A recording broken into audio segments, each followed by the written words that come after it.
Do you remember the time when purchasing from Marks & Spencer carried significant meaning? Back when seeing the St. Michael label on a product was as reassuring as knowing your shirt might just last longer than your mortgage itself. When the phrase "Made in Britain" wasn't merely a catchy slogan for marketing, but represented a heartfelt commitment exchanged between a store and an entire nation.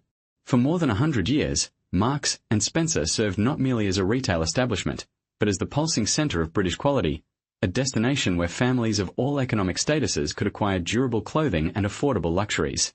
Yet somehow, in the transition from boardroom strategies to factory floor realities, the essence of this storied brand deteriorated. The soul of British retail was sacrificed at the altar of profit margins and global supply networks, leading us to lose much more than just a reliable spot for purchasing undergarments. The story of Marks & Spencer's rise begins in 1884 with Michael Marks, a Polish immigrant who arrived in Britain with barely any grasp of the English language. He set up a modest penny bazaar in the bustling Leeds market with an uncomplicated pledge, expressed through a sign that declared, "Don't ask the price, it's a penny." This was more than just a catchy phrase. It was the bedrock upon which the entire enterprise was built. Transparent pricing without any hidden gimmicks, providing working people a store they could truly rely on. In 1894, when Thomas Spencer joined forces as a partner, they opened their very first official shop. By the 1920s, Marks & Spencer had unlocked a pivotal insight. British manufacturers, when met with consistent orders and fair remuneration, could deliver unparalleled quality. As a result, Marks & Spencer was uniquely positioned to offer its customers a rare commodity: dependability in product quality, time after time. The launch of the St. Michael brand in 1928, named to honor Michael Marks, elevated it from just another label to a stamp of unwavering quality. It became a seal imprinted on each garment, sheet, and towel, symbolizing fabric you could believe in, stitching you could admire, and materials that would endure washing cycles to emerge even better rather than disintegrating. What truly distinguished M&S was not merely their purchase of British goods, but their active investment in domestic manufacturing. They deployed their own technical experts to refine production processes, finance state-of-the-art machinery, trained labor forces, and nurtured long-term partnerships.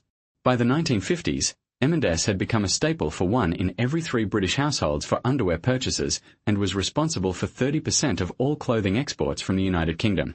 Entire communities depended on M&S contracts. For example, Leicester was renowned for its knitwear, Nottingham for lingerie, and Lancashire for textiles. Stepping into any M&S store during 1975 was witnessing a marvel. Every article of clothing was sourced within the UK. It wasn't simply a majority. Every single item bore the hallmark of British production. The quality was so renowned that housewives would meticulously inspect the seams, acknowledging the superior craftsmanship that made St. Michael stand head and shoulders above ordinary high street brands. An M&S cardigan was perceived not merely as a purchase but an investment, potentially withstanding up to 2 decades of use. The focus wasn't solely on pricing. M&S often charged more than competitors like Littlewoods or British Home Stores, but the customers paid gladly because they were assured of unmatched durability.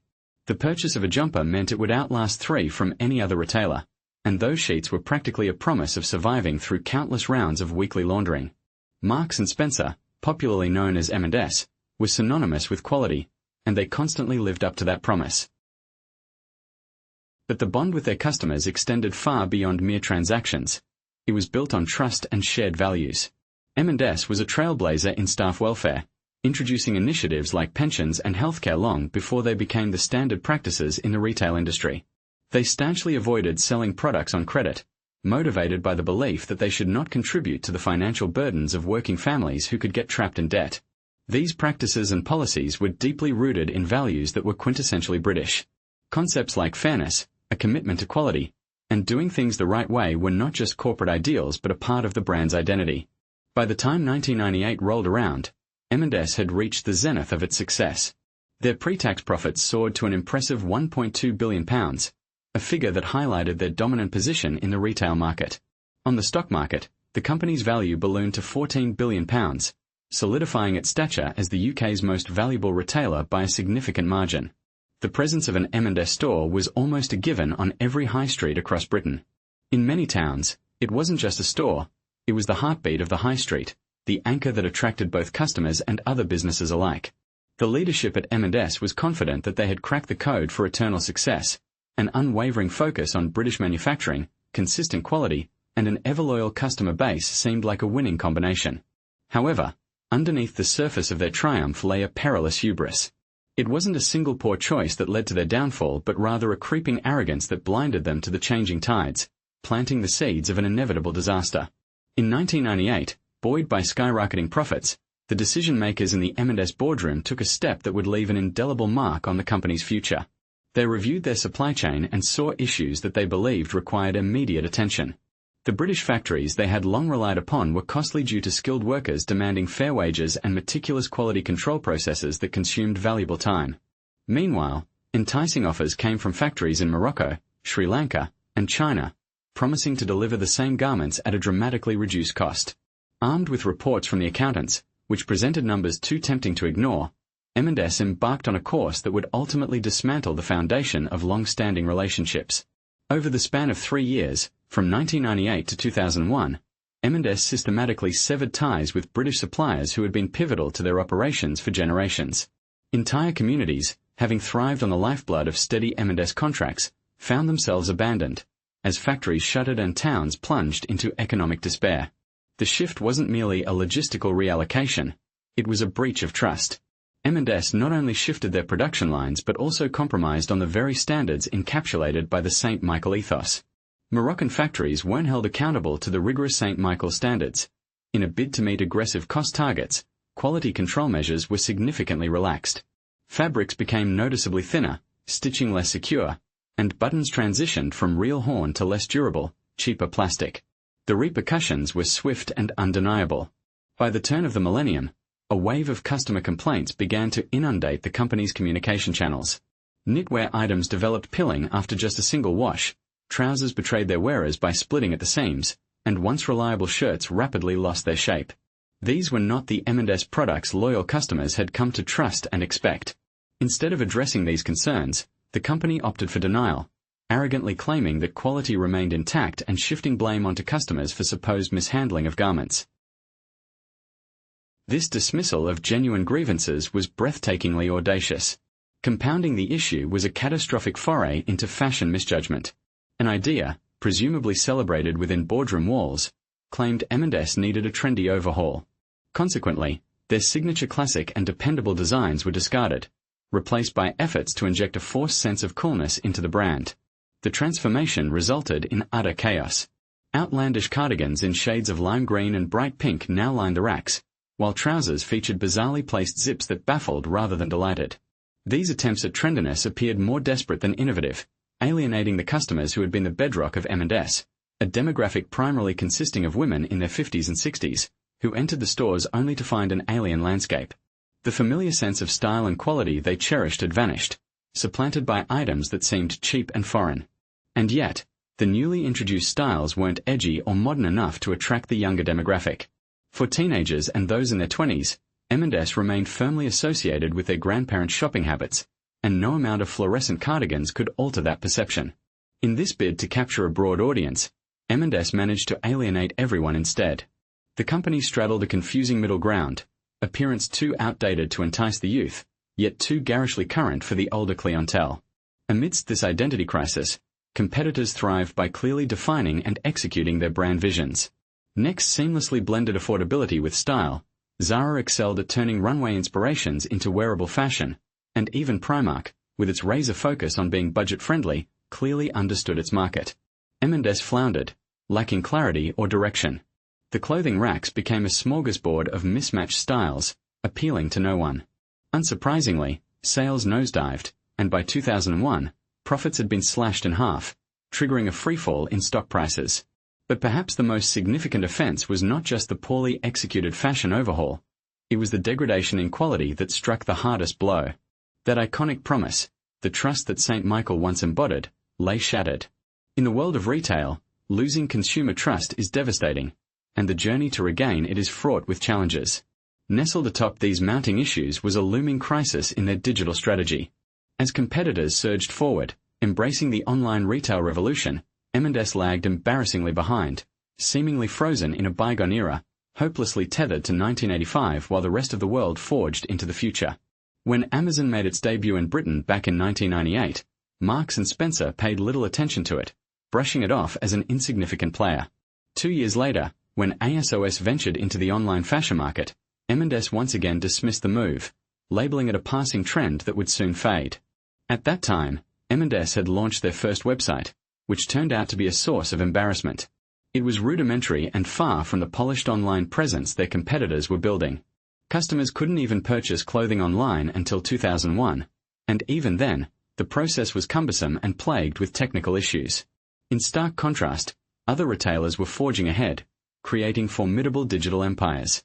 The executives at M&S, mostly men in their 60s with little to no experience with computers, were out of touch with the burgeoning e-commerce landscape. They couldn't fathom the idea that consumers might willingly purchase underwear without physically experiencing the fabric first. This wasn't merely an oversight of a growing trend. It was a failure to recognize a seismic shift in the retail industry that would forever alter how people shopped. By the time M&S finally grasped the magnitude of their oversight, they found themselves lagging a decade behind their competitors. For 2 decades, the M&S clothing line seemed to flounder aimlessly. New chief executives came and went, each bringing with them a wave of optimism and grand plans for transformation. These plans were infused with the vernacular of business innovation. Buzzwords like customer-centric approaches, digital integration, and reinforced fashion credibility were thrown around. Yet, despite the bold strategies, nothing seemed to take root. The issues went far beyond superficial changes.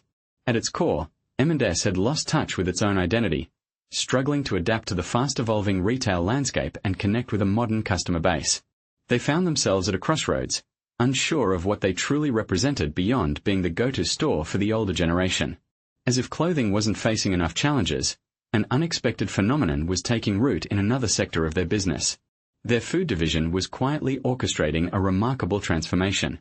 Back in the 1990s, Marks & Spencer introduced the Simply Food stores, evolving into compact format outlets that were solely dedicated to premium food offerings. The strategy was ingenious: elevate everyday food items to a premium status, yet price them within reach of the average British shopper. A simple prawn sandwich transcended into an exquisite creation, featuring meticulously chosen prawns and Marie Rose sauce crafted to achieve the perfect tang, all nestled between bread with a texture that was delightfully genuine. This was all available for just £3.50, at a time when a basic variant could be found for £2 somewhere else. Their marketing was masterful, capturing imaginations with the iconic tagline, "This is not just food. This is M&S food." It wasn't merely advertising. It was a cultural moment that turned products like chicken Kiev into gourmet experiences. By the year 2010, M&S's food segment was generating substantial profits. While the clothing line faltered, the food sector kept the company buoyant due to its impressive profit margins. Consumers were more than willing to pay £4 for a ready-made meal that they could have otherwise prepared at home for half the cost, simply because the M&S version conveyed a sense of sophistication. This segment became the anchor for the company as clothing sales stagnated, paving the way for food sales to grow with vigor. M&S strategically expanded its food operations, launching food halls in bustling train stations, along busy motorways, and on high streets where their clothing outlets had once thrived. However, the unfortunate reality was that the triumph of their food division highlighted the struggles of their clothing line. The company was gradually morphing into an enterprise known for its gourmet sandwiches and ready-to-eat meals, while its foundational identity of providing high-quality clothing for British families faded into history. The 2010s were a tumultuous decade filled with one crisis after another. In 2016, the company experienced the startling blow of being removed from the FTSE 100, marking the first time it had fallen out of this prestigious index since its inception in 1984. For a powerhouse that had once dominated the British retail landscape, this was a blow to its pride. Store closures escalated at an alarming rate, and the familiar high street shops that had been a staple in British towns for over a century began to vanish. Between 2016 and 2020, over 100 stores shuttered their doors, each closure reverberating as a small tragedy in the communities left in their wake. Then the unprecedented year of 2020 arrived, bringing with it the global pandemic. Lockdowns devastated high street retail, forcing M&S to confront a harsh new reality. Under the leadership of Chief Executive Steve Rowe, the company faced a stark truth: they could no longer cling to the past. The era of British manufacturing was effectively over, and the high street model was on its last legs. Customer loyalty was no longer a given. The transformation process was rigorous and unforgiving, involving more store closures and resulting in thousands of job losses. The focus shifted to bolstering online systems and enhancing logistics capabilities, such as forging a partnership with Ocado for food deliveries. Every decision hinged on survival, steering away from the comfort of what once was. Remarkably, these drastic changes began to pay off. By 2022, M&S found itself back in the black, with a profitable outlook once more. Their online operations, which had once been a weak spot, were now functioning efficiently. The clothing line had achieved a measure of stability, if not outright innovation. Their food offerings remained robust. By 2023, M&S found itself back in the FTSE 100, the share prices climbed, and analysts concurred, the turnaround was complete. Against the odds, M&S had defied expectations of failure, securing its place as a resilient player in the modern retail landscape. Has M&S truly rediscovered its core identity and spirit? This question is more complex than it seems. On one hand, the company has managed to achieve success once again. It is undeniably profitable, operating with efficiency, and excels in the digital marketplace. These are the attributes that undoubtedly please its shareholders and analysts, and they are critical indicators of a thriving business in today's competitive environment. However, the real question is whether M&S has returned to being the beloved institution that resonated deeply with British families. In the past, M&S was synonymous with quality that was revered and trusted by generations. It was a beacon of British manufacturing, a stalwart for products that were not only well-crafted but symbolized a lifetime guarantee. If you step into an M&S store today, you'll encounter clothing that can be described as perfectly decent. The garments are of acceptable quality, and the pricing is sensible, striking a balance between affordability and value. Yet, fine falls short of what M&S once embodied. The revered St. Michael label was a hallmark of longevity. It was an assurance that a cardigan bought under this brand would likely endure longer than one's entire career. Now, that same label suggests a lifespan of perhaps 2 winter seasons, if one exercises the utmost care. The proud declaration of being made in Britain has vanished, never to return. This change was not gradual but swift and final. The factories that were once the heart of production have been shuttered, the specialized skills honed over decades are now dwindled memories, and the intricate relationship between retailer and manufacturer that took a century to cultivate was dismantled in a matter of years. That said, M&S Food has managed to preserve a glimmer of its former prestige. It still offers that unique sense of luxury, a modest indulgence that provides a touch of comfort and satisfaction, reminding customers of the brand's ability to make everyday moments a little more special. But food can't hold the same sentimental value that clothing once did. It's unlikely that anyone fondly reminisces about a meal deal the way they cherish the memory of donning their very first school uniform, bought from Marks & Spencer. Herein lies a heartbreaking reality. Marks & Spencer likely found themselves at a crossroads with no ideal options.